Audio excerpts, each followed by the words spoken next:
up, guys? Brett Appley here from dailyfanmma.com, back with another UFC Quick Picks on the Mayo Media Network. We have UFC San Diego this weekend. Marlon Vera versus Dominic Cruz in the main event. We got 13 fights on the slate. A couple of them were cancellations from last week, but that's all right. We were scheduled for 11, now up to 13. So a good slate overall. Potential to be a lot of finishes on this card, so I'm excited about that. As always, I'm going to give you my favorite cash game play, tournament play, salary play, and another matchup that I'm looking forward to on the card. And before I do, as always, make sure you're subscribed to the Mayo Media Network. So much great content coming out throughout the week. So many different sports. Please like the video as well, and let me know who your favorite play is in the, let's go 9K range. We got Benitez, Godinez, Quinlan, and Silva in the 9K range, and each of them project to score pretty well. I think ownership's going to be spread out among the four, and so picking the difference between those four may help separate you from the field. So always interested to hear your guys' thoughts. Without further ado, let's get into my cash game play of the week, which is going to be Marlon Vera at 8.5K. All right, in cash games, I like Marlon Vera. Shouldn't be too much of a surprise here as the main event favorite against Dominic Cruz. I will be paying up in cash games as well, but I think there's, like I already said, I'm curious who you guys like in the 9K range. I don't know that there's one standout option. The main event between Vera and Cruz, I think it could be very competitive as well. I'm not discounting Cruz's chances to win this fight at all, though I think it will have to come over 25 minutes, whereas Vera could also win over 25 minutes or end this fight at any point. Vera is actually a pretty considerable favorite here, minus 250, with Cruz plus 210 as the underdog. So Vera at 8.5K is a significant value. I mean, there are some big favorites on the slate, but Vera is among the bigger favorites on the slate, priced nicely at 8.5K with 25 minutes to work with and finishing upside. He is, let's see, plus 205 to win inside the distance. And I guess the downside is that if Vera does not win inside the distance, he may not end up on the optimal lineup in tournaments. I don't project him to land many or any takedowns against Dominic Cruz, and of course he could win by knockout, but if he does go the full 25 minutes, it may just come down to strikes landed, and Cruz defends strikes pretty well, 71%. So there is definitely an argument to make to be a little bit underweight on Vera in tournaments if you want, based on ownership, based on chance for him to miss the optimal lineup without that knockout. But in cash games, where you're trying to beat 50% of the field, where you're trying to beat your head-to-head opponent, I think Vera's among the safer options on the board because of his money line for this price, because he gets 25 minutes to work with, and Cruz just has such a small chance to hurt and finish Vera. Cruz is plus 750 to win this fight inside the distance, and look, I mean, Marlon Vera, I don't think he's the most skillful fighter even now. His metrics are not very strong, but what he excels at is in these intangibles, in his cardio and in his durability. He never gets tired and he almost never gets hurt. And he's coming off a win, a dominant win against Rob Font, in which he absorbed 271 significant strikes. Of the 271 that landed, how many actually hurt Vera? Probably none. I mean, and that's just crazy to say, but Cruz, while he's a good technical striker and, awkward and all this, defensively sound, he's just not very effective. I think he's landed one knockdown in his last 17 tracked fights. I think he could wrestle some against Vera, but I just don't see Cruz being able to finish Vera. So at worst, even in a loss, I think Vera gets 25 minutes to work with. At best, he still has those 5 rounds, plus he has considerable knockout upside.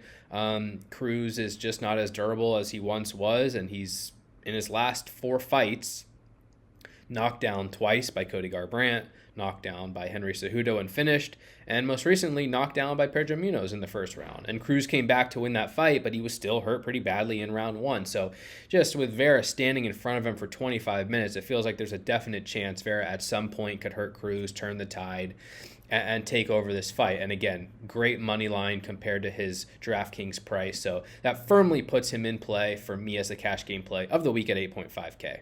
All right, moving on to tournaments. I'm going to roll with David Onama at 8.6K. We have another strong value target here with Onama minus 330 to beat Nate Landwehr, and he's only 8.6K. I mean, minus 330, that is there anyone who's a bigger favorite than Onama? Bruno Silva minus 300, Godinez minus 335, Benitez minus 350. So yeah, Onama at minus 330 is among, the biggest favorites on the entire slate, and he's only 8.6K. And he's going to be in likely a firefight against Nate Landwehr, who just likes to brawl and kind of excels as this style of fighter who gets taken down, gets hurt early, and if he survives, he just comes on strong, he pushes a pace, he clinches, and he breaks opponents. That's how he's fought on the regional scene, and that's how he's fought in the UFC. And I do think Landwehr is live, despite Onama being minus 330 to win. I'm not, counting out Landwehr at all. And over 15 minutes, I think Landwehr could trouble Onama a bit, who is coming off some good wins, but still absorbs strikes at a high rate, has been taken down a bunch of times. So there's a path to victory for Landwehr. But the two times Landwehr's loss in the UFC was KO'd in 2.5 minutes by Herbert Burns and KO'd in 56 seconds by Julian Erosa. And Onama, I think, is going to have a pretty good chance to hurt him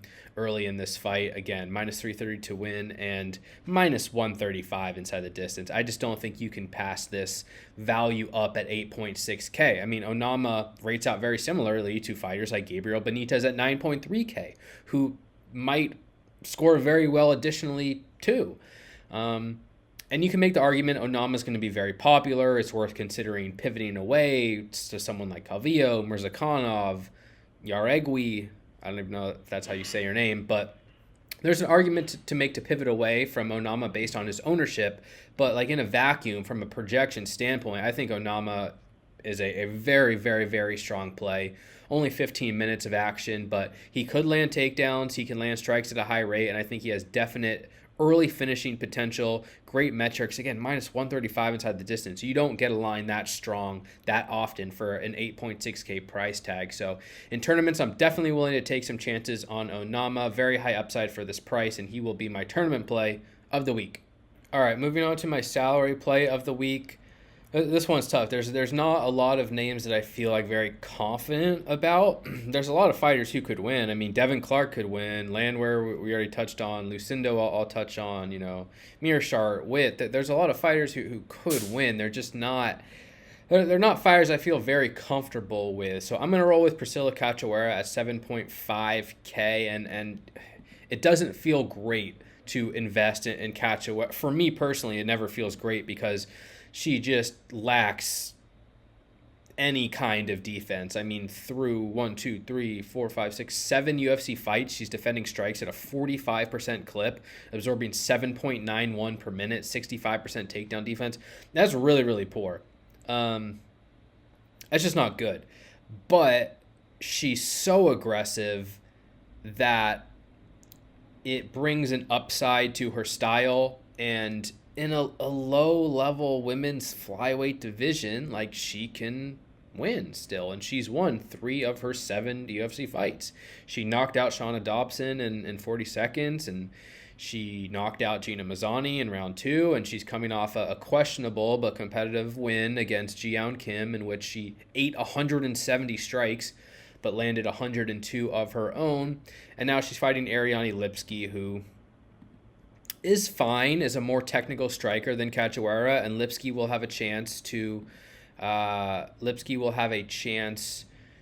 hurt Cachoeira at points, to maybe take her down, to outstrike her technically, but I don't feel super comfortable in Lipski either. Lipski's landing 3.33 significant strikes per minute, absorbing 3.9 per minute, 55% takedown defense. There's a decent chance that this fight just plays out competitively on the feet, and perhaps Cachoeira can close the distance, use her power advantage to steal rounds or even hurt Lipski. Lipski's been TKO'd a couple times in the UFC on the ground, but still by Antonina Shevchenko and Montana De La Rosa. And the bottom line is Cachoeira is 7.5K. So you got to save salary somewhere.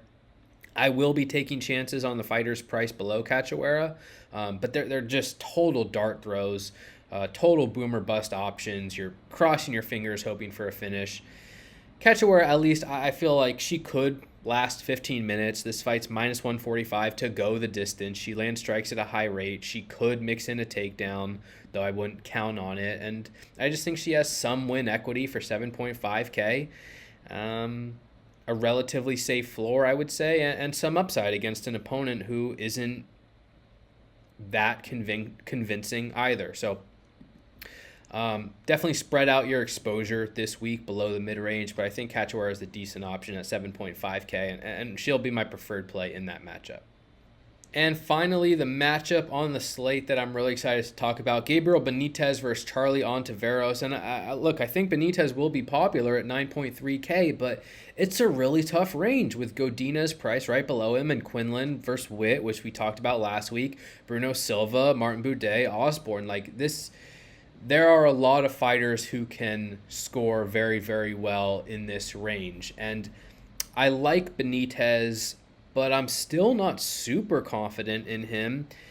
He's minus 350 to win, so he is the biggest favorite on this slate against Charlie Ontiveros, and it's because Ontiveros isn't good, isn't a UFC level fighter, no offense to him. Sure he's not watching the show, but Ontiveros has been TKO'd in both of his UFC fights, and he's 11-8 professionally. I believe he's been knocked out all 8 times. I'd have to double check his Tapology record, but I believe he's been finished inside the distance by TKO in pretty much every single one of his losses. Some of them are injury, some of them are actual knockouts, some of them are ground and pound, some of them are verbal like taps. He has a history of getting finished. And the positive for Ontiveros here is that Gabriel Benitez, coming off a loss to David Onama, is moving up again in weight to 155. So Ontiveros is going to be a lot bigger than Gabriel Benitez. 6'2 versus 5'8.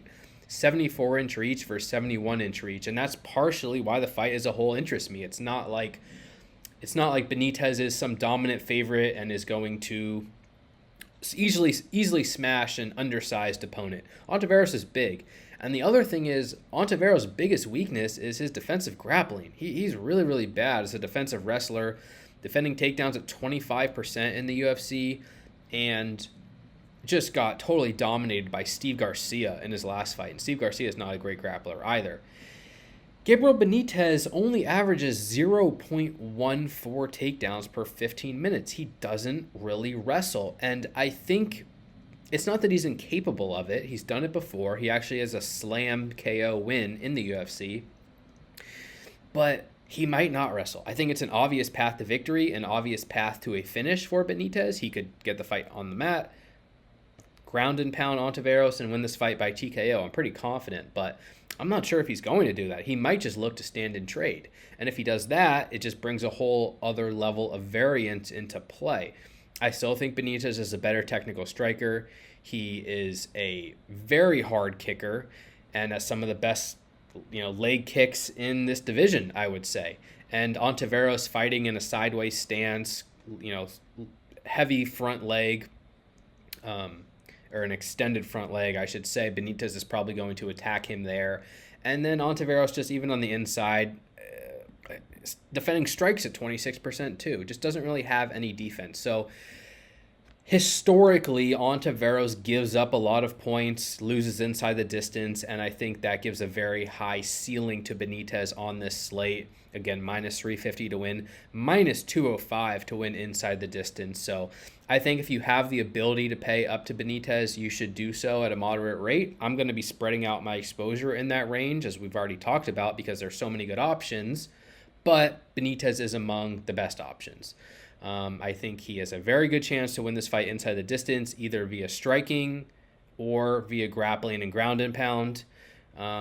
Without a finish, I don't see him ending up on the optimal lineup, so there's still some bust risk, but I do think Benitez is more likely to win this fight inside the distance than not. And Ontiveros at 6.9K, yeah, you're not going to have a lot of exposure to him, but He's big and he's going to throw some heavy kicks. And Benitez is coming off 2 fights in a row where he's been dropped. A knockout loss to Onama and was dropped and finished late by Billy Quarantillo. So Ontiveros does have a chance to hurt him. And if Benitez doesn't wrestle, that there's some potential here. The early moments of this fight may be scary for Benitez. So at 6.9K, Ontiveros, so cheap, going to be almost unowned. Tons of leverage against Benitez. If you have a large portfolio, maybe you include a little bit of Ontiveros on this slate as well in a fight that's minus 550 to end inside the distance. I think it's going to be a wild one. Very excited for that, and definitely a fight to watch from a DraftKings perspective. All right, guys, that's going to be it for this week's UFC Quick Picks. Thank you again for the support. You can follow me on Twitter at Appley, dailyfanmma.com for all your DraftKings breakdowns needs. Best of luck in your contest this week, guys. Take care. Stay safe. We'll talk to you soon. Peace.